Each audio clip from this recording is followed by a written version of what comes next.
एक नई वीडियो के साथ आपका स्वागत है डिफेंस टुडे में। आज की वीडियो में हम लोग बात करेंगे कि पाकिस्तान कैसे फेक क्रेडिट ले रहा है ड्रोन गिराने का, भारतीय ड्रोन गिराने का। इसके अलावा फ्रांस पिनाका रॉकेट अब हो सकता है कि ना ले, जो कि पहले वो खरीदना चाहता था। बहुत सी अन्य खबरें हैं, उन पर हम लोग डिस्कशन अब आगे करेंगे। अपनी सबसे पहली खबर की बात करेंगे तो पिनाका रॉकेट्स की तरफ से निकलकर सामने आ रही है। फ्रांस की तरफ से इसको खरीदा जा रहा था, दौरे भी किए गए थे उनके उच्च अधिकारियों के द्वारा।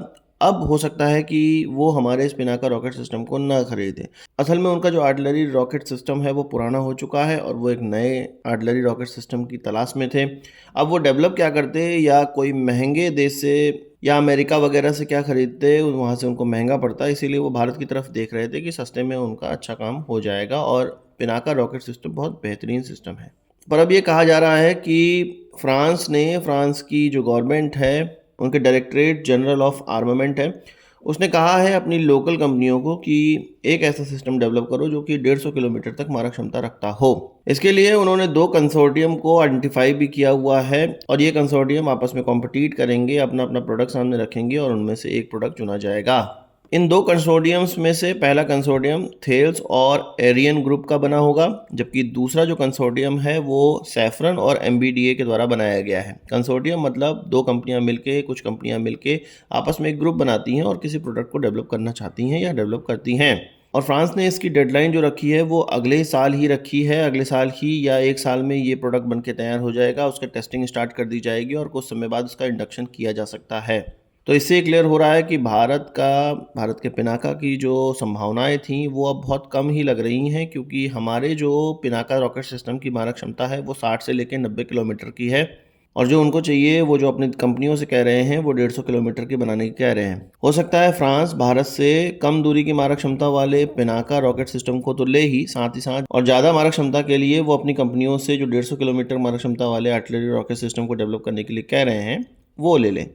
कुछ भी हो सकता है, अभी रास्ता क्लियर नहीं है। बात कर लेते हैं अपने कावेरी प्रोजेक्ट की, कावेरी इंजन प्रोजेक्ट की। अब इसमें ब्रह्मोस एरोस्पेस भी जुड़ने जा रहा है और ब्रह्मोस एरोस्पेस अगर इससे जुड़ता है तो हम क्लियर कह सकते हैं कि अब कावेरी इंजन का कुछ ना कुछ हो जाएगा और कावेरी इंजन डेवलप हो जाएगा। यहाँ पर जो कोलैबोरेशन होने वाला है वो आफ्टर बर्नर के लिए होने वाला है। ब्रह्मोस एरोस्पेस के द्वारा एक आफ्टर बर्नर डेवलप किया गया, उसका डिज़ाइन डेवलप किया गया है, जिससे कि वो सोच रहे हैं कि 29.9 किलो न्यूटन का थ्रस्ट वो डेवलप कर पाएंगे। अभी जो ड्राई कावेरी का थ्रस्ट है वो 49 किलो न्यूटन का है, 49 किलो न्यूटन का है, जिससे कि हम अपने अनमैन्ड कॉम्बैट एरियल व्हीकल को पावर करना चाह रहे हैं। और अब अगर इसमें 29.4 किलो न्यूटन और जुड़ जाएगा तो इसका थ्रस्ट लगभग 78.4 किलो न्यूटन तक का पहुंच जाएगा, जो कि अभी के तेजस में इस्तेमाल किए जाने वाले इंजन GE के F404 इंजन से ज़्यादा थ्रस्ट डेवलप कर रहा है। अब आप कहेंगे कि GE का 404 तो 84 किलो न्यूटन थ्रस्ट का है, ये ज़्यादा, और हमारे ब्रह्मोस एरोस्पेस के साथ जुड़ने के बाद 48 किलो न्यूटन का थ्रस्ट डेवलप होगा, तो ये कैसे हो पाएगा, ये ज़्यादा कैसे हुआ? असल में GE कंपनी का जो F404 इंजन है उसका थ्रस्ट 84 किलो न्यूटन का तो है, पर वो भारत के अंदर जब काम करता है, भारतीय कंडीशन की वजह से 8% का उसकी पावर में, उसके थ्रस्ट में ड्रॉप देखने को मिलता है और वो लगभग 77.9 किलो न्यूटन का ही थ्रस्ट डेवलप कर पाता है इंडियन कंडीशन में। इस हिसाब से जो भारतीय इंजन भारत की कंडीशंस के लिए बना हुआ है, 78.9 किलो न्यूटन डेवलप करने वाला बनेगा, वो F404 की परफॉर्मेंस से ऊपर चला जाएगा और भारत के लिए बहुत बेहतर होने वाला है। अब देखना यह है कि कितना जल्दी इस आफ्टर बर्नर को हमारे ड्राई कावेरी इंजन में लगाया जाता है और कितना जल्दी इसकी टेस्टिंग की जाती है। दिल्ली अभी दूर है, 5-7 साल इसमें लगेंगे, पर एक बार जब हमारा इंजन बन जाएगा तो फिर हमें पीछे मुड़ के देखने की आवश्यकता नहीं पड़ेगी। आपको क्या कहना है इसमें, कमेंट बॉक्स में ज़रूर बताइएगा। बात कर लेते हैं अपनी हेरॉन TP UAV क्रैश की, जो कि 10 अप्रैल 2025 को क्रैश हुआ, कुछ 3-4 दिन पहले क्रैश हुआ और ये गुजरात के जामनगर बेस के पास में क्रैश हुआ था, जो कि पाकिस्तानी बॉर्डर के लगभग नज़दीक है। इस क्रैश के जस्ट बाद पाकिस्तानी जितने भी सोशल मीडिया इस्तेमाल करने वाले लोग हैं, थोड़े इन्फ्लुएंशियल लोग हैं, उनकी तरफ से ये क्लेम किया जाने लगा कि पाकिस्तान की तरफ से इसको गिराया गया है, क्योंकि ये बॉर्डर के बहुत नज़दीक काम कर रहा था। पाकिस्तान के पास इतने अच्छे इलेक्ट्रॉनिक वॉरफेयर सिस्टम हैं कि उससे इंडियन ड्रोन मारकर गिरा दिया गया।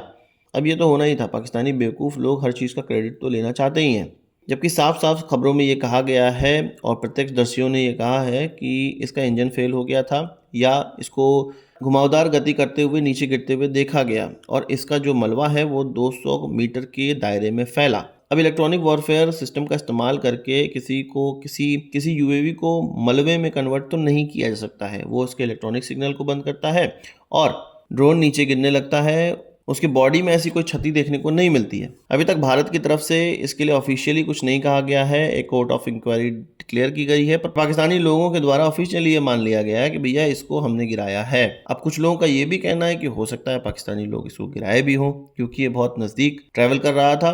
पर यहाँ पर एक चीज़ और सोचने वाली बात है कि इस तरह के किसी भी सिग्नल को भारत की तरफ से डिटेक्ट नहीं किया गया था। इससे पहले अमेरिकन ड्रोन गिराए गए हैं हूतियों के द्वारा, और लोग ये भी कह रहे हैं कि पाकिस्तानियों के द्वारा ईरान और हूतियों से ये ड्रोन मार गिराने की जो कला है इसको सीखा हो।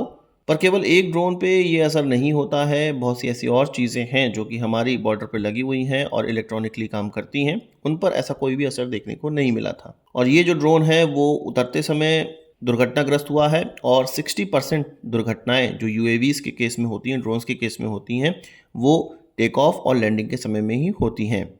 तो ऐसा नहीं है कि ये कहीं बीच आकाश में उड़ रहा था और इलेक्ट्रॉनिक वॉरफेयर सिस्टम के द्वारा इसको मारकर गिरा दिया गया। ये उतरने जा रहा था और वहां पर इस प्रकार की दुर्घटना हुई। आपका इस पर क्या कहना है कमेंट बॉक्स में बताइएगा। बात कर लेते हैं अपने जोरावर लाइट टैंक की। इसका हाई एल्टीट्यूड टेस्ट हो चुका है, विंटर ट्रायल हो चुका है। अब इसको समर ट्रायल के लिए राजस्थान भेजा जा रहा है और वहां पर पोखरण रेंज में हो सकता है इसका ट्रायल किया जाए। ये माना जा रहा है कि अभी 2027 तक इस प्रकार के और ट्रायल होते रहेंगे और उसके बाद ही इसको प्रोडक्शन में भेजा जाएगा, जब इंडियन आर्मी की तरफ से इसकी जो कुछ कमियां बची रह जाएंगी उसको बता दिया जाएगा और इसको इनकॉर्पोरेट कर दिया जाएगा एलएनटी के द्वारा।